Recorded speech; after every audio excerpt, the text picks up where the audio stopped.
মানুষ মারা গেছে, এখন আপনার অসংখ্য টাকা সোনা পয়সা যার কাছে আমান করা হইল, সে যখন জমিন তাই বিদায় নিছে গিয়া এখন আমান বাইরে করা যায় কোন ফর্মুলা মতে? সাক্ষী নাই, লেখাপড়া নাই, এখন কেউ তো আর কেউর জানা নাই, তাই এই আমান গুলা বাইর করা যায় কেমনি? হাজি সাহেবে আমান ব্যাপারে মাথা আপনার খারাপ করতে আসেন। জীবনের যা সম্পদ সমুদয় আমানত করিয়া গেছি, বাড়ির মধ্যে গিয়া এখন খাবারের নাই, চলাফেরার মতো আপনার তাওয়াঙ্গুরি নাই, তাই এই আমান ব্যতীত আমার তো সংসার জীবন চালাইবার উপায় নাই। আল্লাহর বান্দা চিন্তা করিয়া খাদিম সাহেবের ছেলের দ্বারস্থ হইয়া ফরমাইলা, রে বাতিজা, তোমার আব্বা জানোর কাছে আমি কিছু সোনা গয়না টাকা পয়সা আমান তৈয়া গেছিলাম, বলদা জিয়ারত আইয়া ভাইলাম তোমার বাবায় জমিন তাই বিদায় নিছ হইল, আমার আমানোর কোনো খবর তোমার কাছে হইয়া গেছনি? ছেলেটাই ফরমাইল, চাচা দান, আমার আব্বা অবশ্য অসংখ্য মানুষে আমান তৈতা তান কাছে এলা আমান রান্নেওয়ালা মানুষ, কিন্তু আমার বাবা যান হঠাৎ মারা গেছে, কেউর আমানোর কোনো খবর আমার হইয়া গেছে না। এমন আমার অস্তিত্ব নাই যে আমি আপনার দেন দিয়ে আমার বাবারে খালাস করবো। আল্লাহর ওয়াস্তে মেহরবানি করি আমার বাবারে মাফ করিয়া দেও, আর যদি মাফি দিতে চাও না তো উপযুক্ত আলিম উলামার খান্দা লইয়া যেভাবে হয় তোমার আমানোর খবর বাইরে করো, আপত্তি আমার নাই। গেলা বালায় আলিম সাহেবের খান্দার গিয়া জিজ্ঞাসা ফরমাইলা, আলিম সাহেব, মানুষ মরণের পরে তারে ডাকিয়া আনিয়া কোনো ক্ষয় খবর লওয়া যায়নি? আলিম সাহেবে ফরমাইলা, রু হাজির করিয়া রুরে মাতাইয়া তা ওনার হাসিল করা সম্ভব হইয়া থাকে। যদি আপনি প্রকৃত আলিম হইয়া থাকো, যদি আপনার মধ্যে তসৌফের কিছু মাদ্দা থাকে, কসব কেরামত তোমার জাহির থাকে, তাহলে রু ডাকিয়া আনিয়া তার হালত জিজ্ঞাসা করার মতো ক্ষমতা আল্লাহ পাক যাতে নবী মারফতে দিয়া দিছুই। ওখানে আপনার খাদিম সাহেব রে হাজি সাহেব রে কইয়া দিলা, আলিম সাহেবে প্রত্যেক আপনার বৃহস্পতিবার আসরের বাদে রুকনে মনির মধ্যে আইয়া পৌঁছে নেককারকলর রূপ, তুমি রুকনে মনির কানোর মধ্যে গিয়া আপনার আসরের নামাজ রে আদায় করিয়া তাসবিহ জিকির করিও, রু হাজির করবার অজিবা হল কইয়া দিলা, এই অজিবা হল রে পাঠ করিও। যখন অজিবা পাঠ করা শেষ হইব তখন তুমি আপনার ডাকিও খাদিম সাহেব রু রে, রু যদি বেহেশতের মধ্যে হইয়া থাকে দেখবা একটা ছায়া তোমার চোখের সামনে আইয়া দিছে, খুবই সুন্দর সুরত হবে, তুমি সেই ছায়ারে জিজ্ঞাসা করিও আপনি খাদিম সাহেব নি? তখন আপনার রুটাই ফরমাইব হ্যাঁ হ্যাঁ, যখন কইব জিজ্ঞাসা করিও, রে বা খাদিমের রু, আমি তোমার কাছে আমান তৈয়া জিয়ারতে বগদাদের মধ্যে গেছিলাম, আইয়া পাইলাম তুমি জমিন তাকি আপনার বিদায় নিছো, আচ্ছা আমার আমান গুলা কোন জায়গায় রাখিয়া গেছো খবর পৌঁছাই। যদি আপনার খাদিম বেহেশতের মধ্যে ওইন রুকনে মনির মধ্যে তালাশ করার বাদে খবর পাইলি ভাই, যদি আপনার রুকনে মনির তালাশ করিয়া কসপর দুয়া গুলা ওজিবা গুলা পড়িয়া হাজির না হইরু, তাহলে জানিও নিশ্চয় তাই দুজকের মধ্যে আসুন। প্রতি সোমবারে আসরের ভরে বরহুত নামক পাড়ের মধ্যে গুনাগার রুয়াইয়া হাজির হইয়া থাকি, তাই তুমি সোমবারে বরহুতর পাড়ের মধ্যে যাইও, তখন আপনার আসরের নামাজ সমাধান করিয়া মাগরিবের আগ পর্যন্ত কসপের ওজিবা পড়িও, রুরে ডাক মারিও দেখবা খালা বর্ণ একটা ছায়া তোমার চোখের সামনে আইয়া দিছি। শোভন জেলা দেখা যায় এইভাবেই চোখ মুজা রাখিও, স্বপ্নের হালতের মতো হালত অনুভব হইব, দেখবা একটা ছায়া খালা বর্ণ চোখের সম্মুখে আইয়া দিছে, ওই ছায়ারে জিজ্ঞাসা করিও তুমি নাকি খাদিমের রূহ? ছায়াটায় উত্তর দিব, না আমি তো আমার খাদিমের রূহ।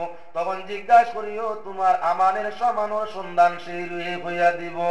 আল্লাহর বন্দায় মনে করলা খাদিম 40 বছর তাকবীরে উলায় নামাজ পড়নেওয়ালা, তাসবিহ জিকির করনেওয়ালা, তাহাজ্জুদ গুজার, এই বন্দারে আল্লাহ এত ইবাদতের বাদে দুজখ জ্বালাইতো নাই, তাই আপনার গুমান করলাই নেককার হইবা, রুকনে মনির মধ্যে রুট হইয়া থাকবো। আপনার প্রথম বৃহস্পতিবার আসরের বাদে গিয়া ওজিফা পড়া আরম্ভ করলা, কসবের সম্পূর্ণ ওজিফা পড়িয়া রুহরে বারে বারে ডাকই, আইজ তো আপনার খাদিমের রুহ রুকনে মনির মধ্যে আইয়া হাজির হই না। ভাবিলাম কারণ তুই আর দেখ জানি না আপনার অনেক চিন্তা ডান্ডা করিয়া পরের সোমবারে গিয়া দিলা বরহুতর ভাড়ার মধ্যে বরহুত পাড়ার মধ্যে যখন অধিবাস শেষ করিয়া রুরে ডাক দিন ডাক দেওয়া মাত্র খাদিমের রুটা আপনার খালা একটা ছায়ার সুরত ধরিয়া কঙ্কাল পূর্ণ অবস্থা ধারণ করিয়া আপনার আল্লাহর বান্দা হাজী সাহেবের চোখের সামনে হাজির হয়ে যাইয়া হাজী সাহেব জিজ্ঞাসা করলা আপনি নাকি খাদিম আল্লাহর বান্দায় ফরমাইল হ্যাঁ আমি খাদিম বলে বাইরে আমি তোমারে ডাকছি আমি সেই হাজী যে হাজী তোমার কাছে আপনার মরণের আগে আমান রাখিয়া গেছিলাম সোনায় গয়নায় টাকা পয়সায় আইয়া পাইলাম বগদাদ থাকি তুমি মারা গেছো বাইরে আমার আমান গুলা কোন জায়গার মাঝে রাখছো আমার ব্যতীত জানার মধ্যে তো চললি নাই তাই তোমারে ডাকছি রূপে মনির মধ্যে কোনো খবর নাই ও ভাই আজকে অপেক্ষা করিয়া বরহুতর পাড়ার মধ্যে আইয়া ডাকিতেছি বাইরে যখন তুমি হাজির হইছো আচ্ছা কও দেখি আমার আমান কোন জায়গার মধ্যে রাখছো খাদিম সাহেব ফরমাইলা ভাই আমি যেই জায়গার মধ্যে থাকতাম যেই বিছানার মধ্যে থাকতাম সেই বিছানার নিচে গাটুরি বান্ধিয়া সামান্য মাটির নিচে আপনার গাড়িয়া রাখছি যাইও তালাশ করলে তোমার আমান সঠিক ভাবে ভাই ভাই কোনো অসুবিধা নাই দেখা গেল আমানদার ঠিক আছে যে মানুষে আমান রে আপনার নষ্ট করে না আমানত রাখনে वाला রে আমানদার রে আল্লাহ পাক পরওয়ারদিগারে আলমে পছন্দ করে আর আমানত খিয়ানতকারী রে আল্লাহর কাছে না পছন্দ করে আমান প্রকৃত রাখনে वाला আল্লাহর বন্ধু আর যারা আমানত খিয়ানত করে না হইয়া থাকলো আল্লাহর দুশমন এখন দেখা যায় নবীর হাদিস মতো আল্লাহর বন্ধু ইতা বন্ধুরে বন্ধুয়ে জ্বালা যন্ত্রণা দে না আল্লাহর বান্দা আমানতদার আল্লাহর যখন বন্ধু তাই জাহান্নামের গাড়ার মধ্যে জ্বলন তার কারণটা কি সবচেয়ে ফরমাইলা ভাই আল্লাহর বন্ধু আমান রাখনে वाला হইয়া থাকলে আল্লাহর দোস্ত আর দুস্তে কোন সময় দুস্তর উপরে জ্বালা যন্ত্রণা দে না আরে ভাই তুমি কোন জমিনের মধ্যে গুনাহ করিয়া আইলাই তোমার কোন গুনার কারণে তোমার অবস্থাটা এত ভয়াবহ আল্লাহ করে দিছে খাদিম সাহেব কান্দন রুয়ে কান্দন আরম্ভ করে বিনয় করিয়ার কয় ও ভাই আমি জমিন আল্লাহর বন্দেগীর মধ্যে কমি মুসাফির মেহমানের খেদমত করিয়া গেলাম কিন্তু জমিনের মধ্যে আমার একজন বই নইয়া আছে জীবনের কলঙ্ক আমার উপরে আমার বইনে অভিশাপ দিয়া তৈরছে জীবনে বনির খোঁজ খবর করছি না আমি খোঁজ খবর না করার কারণে বইনে স্বামীর বাড়ি দুঃখ পাইছে আর বইনে দুঃখ পাইয়া আল্লাহর দরবারতা দিয়া বই বনির হক আদায় না করার কারণে বনির সঙ্গে শিলার অমির ব্যবহার না রাখার কারণে বনির সঙ্গে আদর দয়া মায়ার ব্যবহার না রাখার কারণে বইনের চক্কের বাণী জমিন বলছে আর আল্লাহর রাতে আমার লাগি জান্নাতের দরওয়াজা ওনার বন্ধ করে থইছে যতদিন পর্যন্ত বইন আমার উপরে রাজি হবে না ততদিন পর্যন্ত আমার বন্দেগীর আল্লাহর রাতে মকবুল করিয়া জান্নাত আমারে দিবে না আরে ভাই জমিনের মধ্যে আছো আমানোর সন্ধান পাইছো বইন আমার জমিনের মধ্যে জীবিত আছে হয় খবর লইয়া যদি সম্ভব হয় আমার বইন ঘুরে আমার উপরে রাজি করিয়া দিও যদি আমার বইন আমার উপরে রাজি হয়ে যায় যে মুহূর্ত বইন আমার উপরে রাজি হবে সেই মুহূর্ত আমার কবরের গাড়া আল্লাহ জান্নাতের বাগিচা বানাই দিবে যাও কেমন তো এই শস্যের উড়ে বিদায় দিয়া বাড়ির দিকে রওনা প্রথমে আইয়া আমান গুলা বাইর করলা যে জায়গা যে স্থান যে ঠিকানা দিয়া দিছেন খাদিমে সেই ঠিকানা থাকি আমান বাইর করিয়া আল্লাহর বান্দার খেয়াল আইলো এত ভালো একজন মানুষ এত নেককার এত দিনদার এত আমানতদার যে মানুষটা বনির কারণে আমরা দুজকের মধ্যে জ্বলতে আছে আচ্ছা যাই তো বইনটারে নিরাজি করা যায় মুসলমান খেয়াল রাখিও মেয়েদের খোঁজ খবর বেশি বেশি করিও বেশি বেশি করি বইন বাগদিন কয় খবর করিও এরা ওই থাকলো আপনার বিপদী জাত জমিন আপনার আত্মীয় স্বজন বাপ ভাইয়ের খবর বিবনে বাবে ভাইয়ে আপনার যদি বইন বাগনির কয়ে খবর না করে তাহলে এই বইন বাগনির 95% জনে আপনার স্বামীর বাড়ি নির্যাতন ভাই থাকে নবী করিম সাল্লাল্লাহু আলাইহি ওয়াসাল্লামের চরিত্রের দিকে দেখো আল্লাহর হাবিব সাল্লাল্লাহু আলাইহি ওয়াসাল্লামে হযরতে ফাতেমা জোহরা রাদিয়াল্লাহু তাআলা আনহার বিবাহ দেওয়ার বাদে আপনার 2 দিন 3 দিন 7 দিন পর পর হযরত ফাতেমারে দেখার জন্য যাইতা আর ফরমাইতা গো ফাতেমা তোমারে দেখলে আমি জানের মধ্যে শান্তি ভাই তোমারে সামনে সুমা দিলে গোমা জান্নাতের সুগন্ধ ভাই তোমারে দেখলে গোমা পেটের বুক ক্ষুধা পেটে আপনার তৃষ্ণা আমার মিটিয়া যায়। মাগো তুমি আমার সম্মুখে আসো, একটা বার দেখি আমার দান খান শান্তি বানাই। নবীজি হযরত ফাতেমারে দেখার লাগি টনটনি যাইতা। এখন আপনার মেয়ের বিবাহ দিলে করিয়া বছর 2 বছর 3 বছর অপেক্ষা করতাইনি মেয়ে দেখার লাগিয়া। বাপে বাইয়ে যত বেশি বেশি করি বইন বান্দির খবর করিয়া থাকে, তত বেশি বইন বান্দির আপনার আদর যত্ন স্বামীর বাড়ি বাড়িয়া থাকে। আপনি যত খবর করবাই তত বেশি মেয়েটার মর্যাদা বাড়িব। মেয়ে যত বেশি খুশ হইব তোমারে দেখিয়া, যখন বাবে কিবা বাইয়ে গিয়া আপনার খবর নয় বনির কিবা তো আপনার মেয়ের, তখন মেয়েটা বোনটা আপনার হাসি মুখে বাইর হইয়া থাকে। বাপ ভাইয়ের চেহারা দেখিয়া তখন মেয়েটার দিল খুশ হইয়া থাকে। ওই মেয়ের খুশি নুবাতে আল্লাহর রাতার সরের মধ্যে খুশ হইয়া থাকে। আরে বোন বগ্নিরে যদি খুশ করিয়া রাখো, আল্লাহ যাতে তোমারে দিনে দুনিয়ার মধ্যে খুশি বাস খুশ করিয়া রাখবো। ভাই বোনিরে যদি কান্দাইয়া থাকো, আল্লাহ যাতে ইহকাল পরকালে তোমারে কান্দাইব। তবে অন্যান্য নিয়াসঙ্গত কান্দাইলে আবার ইলা নাই। এখন তো আপনারা কাদিম হাজি সাহেবের রওনা দিছেন বনির খবরে। বনির বাড়ির মধ্যে গেলা, ডাক দিলা। বনিরে যেই মুহূর্ত ডাক দিছেন বনির দোলমারি বাইর হইছে। আই যে তো বছর পরে আমার নাম ধরিয়া যেই ডাকে না কেন সে আমার ভাই হবে। বাইর আওয়াজ অনুভব করিয়া বোনটা গোরতাই বাহির হইছে। গোরতাটি বার হইয়া দেখে এত একজন বেগানা পুরুষ আমার কেউ নাই। আবার দরওয়াজার ভিতরে যায়, মুখ বেজার হয়ে গেছে। হাসি মুখে দিল খুশিতে গোরতাই বাইর হইছিল। বাইর আওয়াজ অনুভব করিয়া আবার যখন দেখলো বাই নাই, মনটা একান্ত দুর্বল হয়ে গেছে।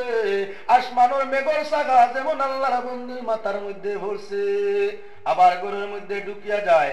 হাজি সাহেব ডাকলাম, গো বোন ঘরের ভিতরে যাইও না, আমি তোমার বাইরের পক্ষ থাকি একজন বাহকাইয়া পৌঁছিছি খবরি, একটা খবর লইয়া। আচ্ছা আপনি আমার ভাইয়ের কি খবর নিয়ে আইছো? বলে প্রথম খবর গো বোন গো, তোমার ভাই মারা গেছে বলি এখনো খবর পাইছো নি?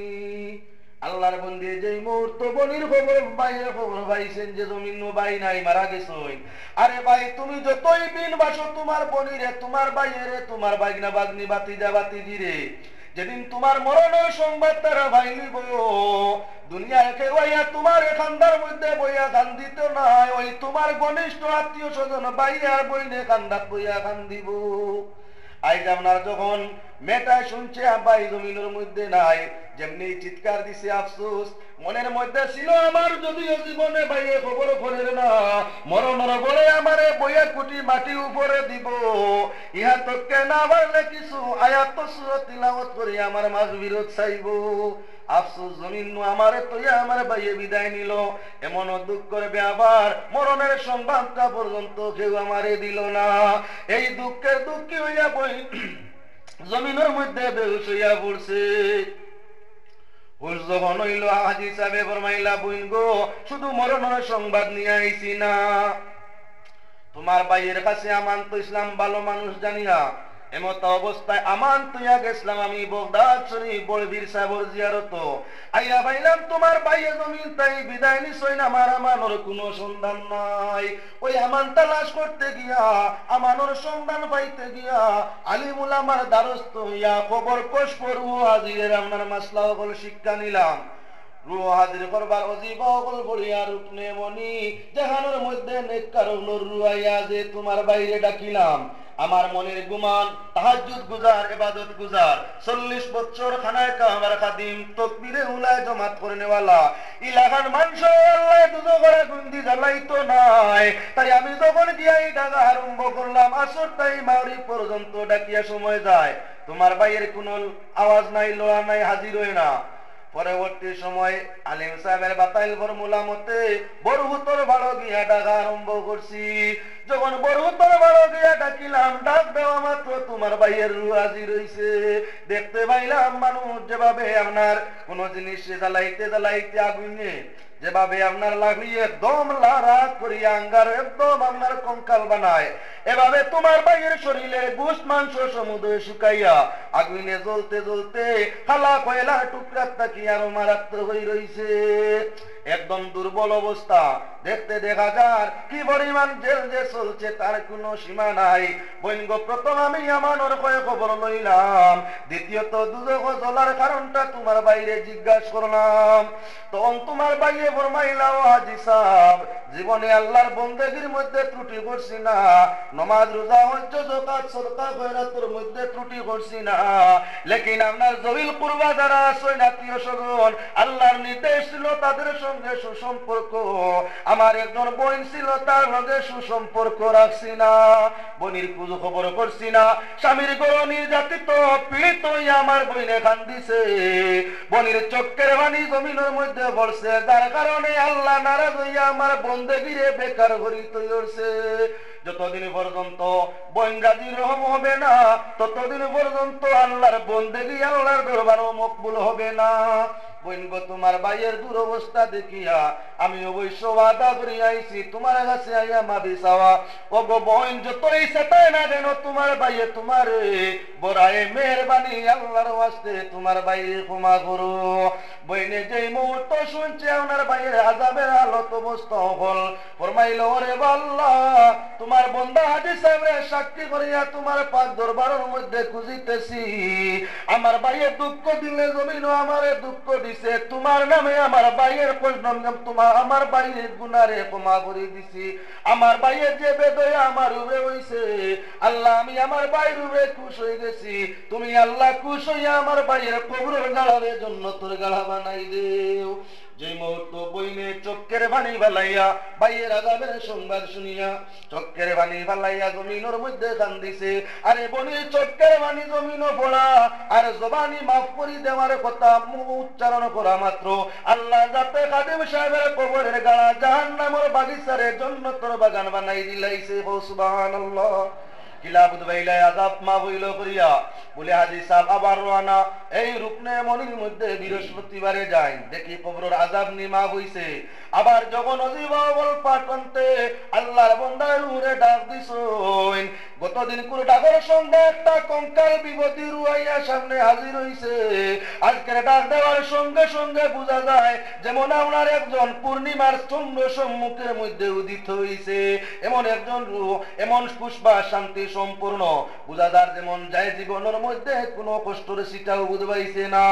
হাজী সাহেব জিজ্ঞাসা করলা, বাইরে গতদিন ডাকিলাম তোমার কষ্টের সীমা বুঝবাইলাম অতিক্রম হইতেছে, আর আজ ডাক দিয়া দেখি ডাকের সঙ্গে হাজির হইলাই, পূর্ণিমার চন্দ্রের মতো তোমার চেহারা বনিয়া গেছে, আর বোঝা যার যেমন তোমার আল্লাহ জান্নাতের কোন সিংহাসন বহাই রাখছে।